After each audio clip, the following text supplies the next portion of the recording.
जय हिंद दोस्तों, स्वागत है आप सभी का आपके अपने परिवार द लॉजिकल साइंस में। मैं हूं आलोक सिंह आतिश और आज के इस वीडियो सेशन में हम लोग डिस्कस करने वाले हैं अग्निपथ योजना की, जिसको हम लोग इंग्लिश में अग्निपथ स्कीम भी कहते हैं, जो कि आपका कल ही इंडियन गवर्नमेंट के द्वारा लॉन्च की गई है। ये योजना आप सबों को जानना इसलिए ज़रूरी है क्योंकि ये आपके रिक्रूटमेंट से संबंधित है और वो भी सेना में। तो आइए हम लोग जानने की कोशिश करते हैं कि ये अग्निपथ योजना क्या है और इसकी क्या कुछ खामियां हैं और इसका क्या कुछ स्पेसिफिकेशन है। दोनों चीज़ आपको देखने को मिलेगी, तो बने रहिएगा वीडियो के अंत तक, सारी चीज़ें आपको आसानी से समझ में आ जाएगी। मेरे मित्र, जैसा कि आप सबों ने कल से ही एक न्यूज़ देखा होगा, और न्यूज़ क्या था आपका, तो अग्निपथ योजना के बारे में था, जिसको इंग्लिश में अग्निपथ स्कीम बोला जा रहा है। और ध्यान दीजिएगा, ये आपका जो योजना है ये किस चीज़ के लिए है, तो आर्मी में नई भर्ती के लिए है। आर्मी में नई भर्ती के लिए, यानी कि न्यू रिक्रूटमेंट के लिए इंडियन गवर्नमेंट के द्वारा ये एक नया योजना लाया गया है। और ध्यान दीजिएगा कि अभी जो पहले हम लोग आर्मी में भर्ती होते थे तो सोल्जर कहलाते थे, सैनिक कहलाते थे, लेकिन अब इस अग्निपथ योजना के तहत जो आर्मी में नई भर्ती होगी वो क्या कहलाएंगे, अग्निवीर कहलाएंगे। ये एक नया नाम दिया गया है इंडियन गवर्नमेंट के थ्रू। और ध्यान में रखिएगा, एग्जाम दृष्टिकोण से भी ये आपके लिए इंपॉर्टेंट है। आपसे क्वेश्चन पूछा जा सकता है कि अग्निपथ योजना जो है वो कब लॉन्च की गई और किसके द्वारा लॉन्च की गई। तो आप सभी ध्यान में रखेंगे कि ये योजना आपका कल ही लॉन्च किया गया है। अगर हम लोग लॉन्च डेट की बात करें तो ये आपका 14 जून यानी कि 14 जून 2022 को लॉन्च की गई है। किसके द्वारा लॉन्च की गई है, किसके द्वारा, तो आप सभी ध्यान में रखेंगे कि इंडियन गवर्नमेंट आप कह सकते हैं, भारत सरकार के द्वारा। अच्छा, ध्यान में रखिएगा कि भारत सरकार में भी किस व्यक्ति के द्वारा, तो आप सभी ध्यान में रखेंगे कि जो आपके केंद्रीय रक्षा मंत्री आप सबों को नाम याद आ गया होगा, राजनाथ सिंह जी हैं। इनके द्वारा क्या किया गया है, तो इस अग्निपथ योजना को लॉन्च किया गया है, जो किसके लिए है, तो आर्मी में नए रिक्रूटमेंट के लिए। जैसा कि आप सबों को मालूम है कि आर्मी में अभी 4 साल से भर्ती रुकी हुई थी, तो 4 साल के भर्ती के बाद अब एक नया नोटिफिकेशन मिला है कि इस योजना के तहत इसी साल आपका जो है लगभग 46,000 नए रिक्रूटमेंट होंगे, और जो कि क्या कहलाएंगे, अग्निवीर कहलाएंगे। अब यहाँ पे आप में से बहुत सारे मित्रों के मन में सवाल आ रहा होगा कि गुरुजी इस योजना के तहत ऐसा बेनिफिट क्या मिलेगा। तो मेरे मित्र, आप सभी ध्यान में रखेंगे कि इस योजना के तहत जो आप अग्निवीर बनेंगे,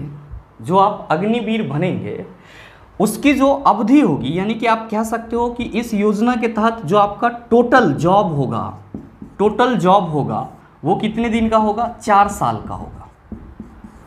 जी सर, सही सुन रहे हैं। अग्निपथ योजना के थ्रू आर्मी में जितने भी नए रिक्रूटमेंट होंगे उसमें आपकी जो टोटल नौकरी की अवधि रहेगी वो 4 साल की होगी, जिसमें आपका 6 महीने का ट्रेनिंग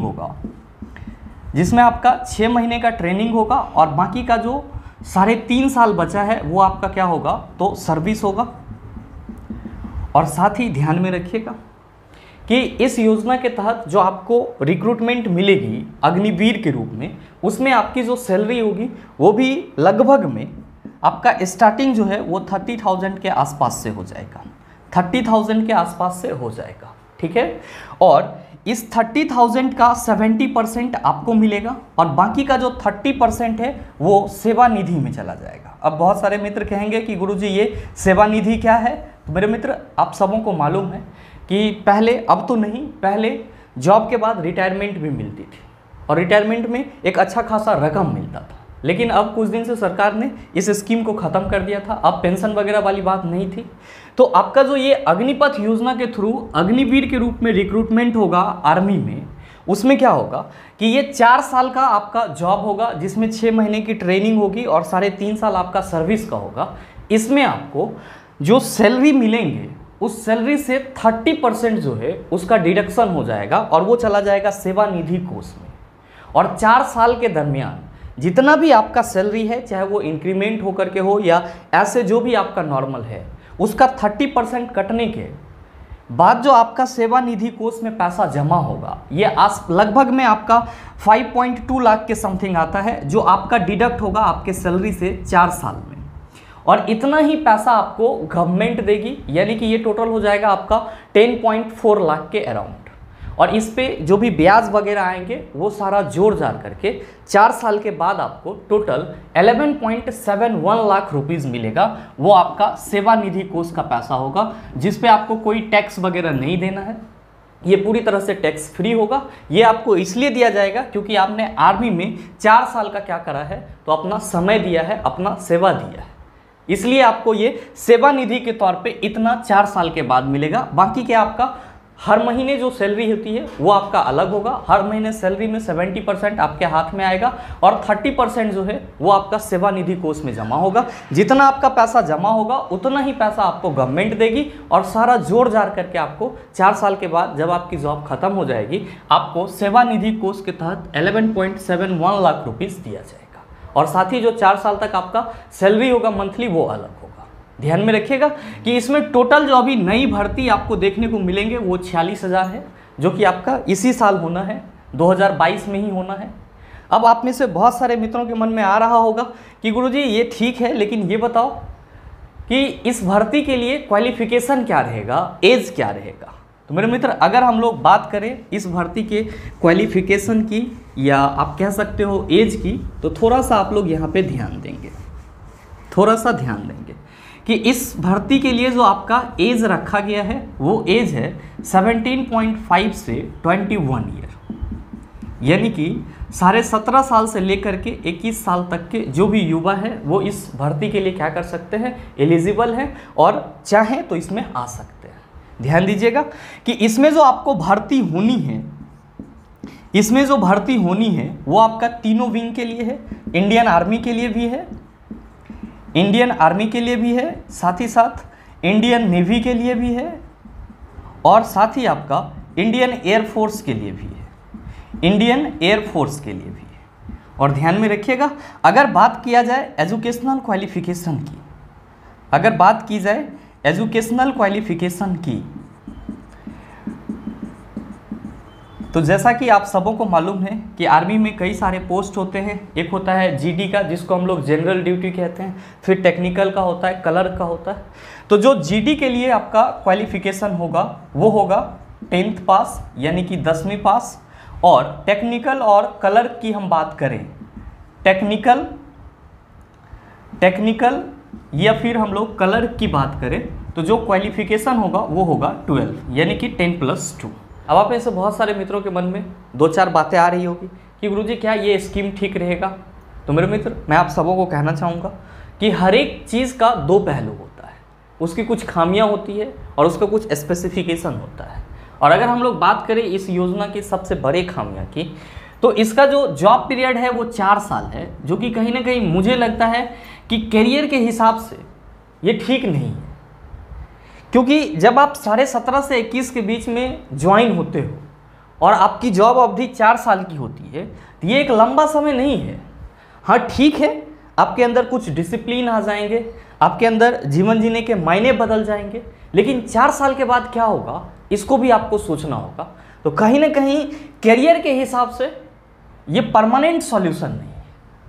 और सबसे बड़ी इसमें दिक्कत ये है कि ये सारे क्राइटेरिया के थ्रू अग्निवीर जो रिक्रूट करेंगे उसमें से मात्र 25% को ही ये अपने कुछ क्राइटेरिया के अकॉर्डिंग अस्थायी कर पाएंगे। बाकी को ये क्या करेंगे, तो बाकी को सर ये अलाउ कर देंगे कि आपकी जो जॉब अवधि थी वो पूरी हो गई है, अब आप सेवानिधि कोष से अपना पैसा ले सकते हो और आप आर्मी छोड़ सकते हो। तो ये 25% अस्थायी वाली बात कुछ हजम नहीं होती है। और दूसरा, ये 4 साल का जो पीरियड है ये भी कुछ हजम नहीं होता है, क्योंकि करियर दृष्टिकोण से कहीं ना कहीं मुझे लगता है कि सही नहीं है। क्योंकि बच्चे यहाँ पे एक बार आकर के एक तो पढ़ाई से दूर हो जाएंगे और दूसरा वो पैसा देखेंगे। देखो, पढ़ना और पैसा कमाना दोनों अलग चीज़ है। अगर आपके मन में पैसा कमाने का बुद्धि आ जाएगा तो आप पढ़ नहीं पाएंगे, और अगर आप पढ़ रहे हैं तो जब तक आप कुछ अच्छा नहीं कर लेते हैं, आप अपने जीवन में एक अच्छे भविष्य को नहीं सोच लेते हैं, तब तक आप पैसा कमाने की नहीं सोचते हैं। लेकिन यहाँ पे क्या है कि अगर आप जाना चाहते हैं तो 17.5 से 21 के बीच में आपको जॉब तो लग जाएगी, लेकिन करियर दृष्टिकोण से वो जॉब आपका ज़्यादा लंबे समय का नहीं होगा। हाँ, ये बात सही है कि इसमें सारा चीज़ अट्रैक्टिव है, जो भी आपको सुविधाएं मिलेगी, अलाउंस मिलेगी या सैलरी मिलेगी या सेवानिधि कोष के थ्रू जो भी यहाँ पे आपको मनी मिलेगा, ये सब चीज़ सही है, कहीं ना कहीं अट्रैक्टिव है।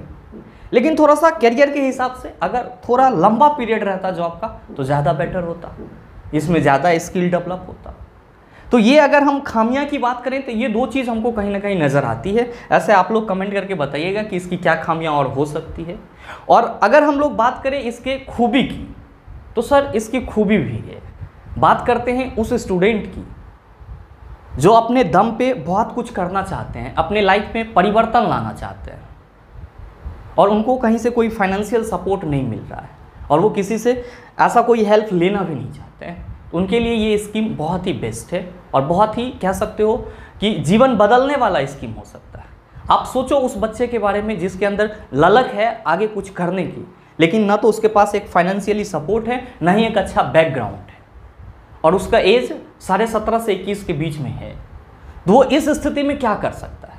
17.5 से 21 में आप इतने भी ब्रिलियंट नहीं हो जाएंगे कि आप यूपीएससी क्रैक कर लेंगे या कुछ और आपसे हो जाएगा।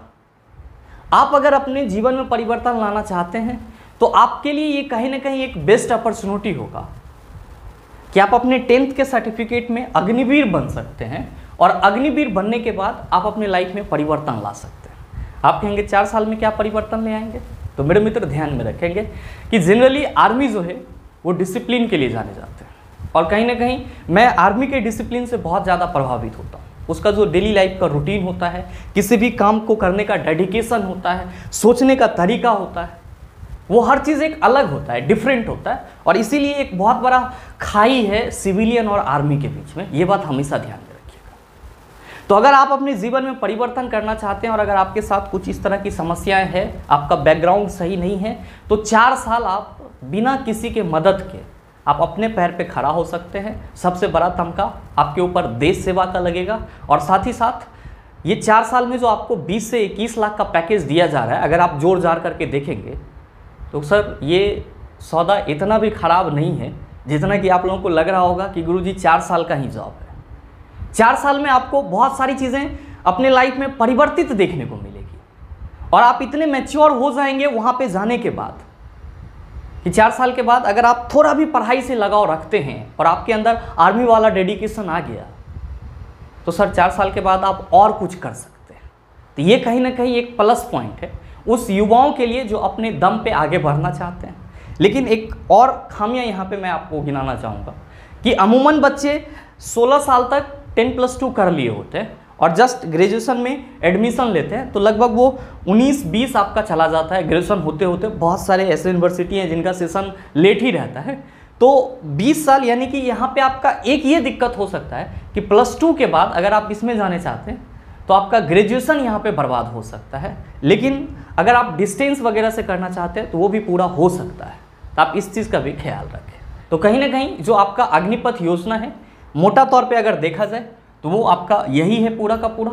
और अगर खामियां और स्पेसिफिकेशन की बात की जाए तो मेरे हिसाब से अभी तक जो मुझे लगा वो यही निकल के सामने आया जो मैंने आपको बताया।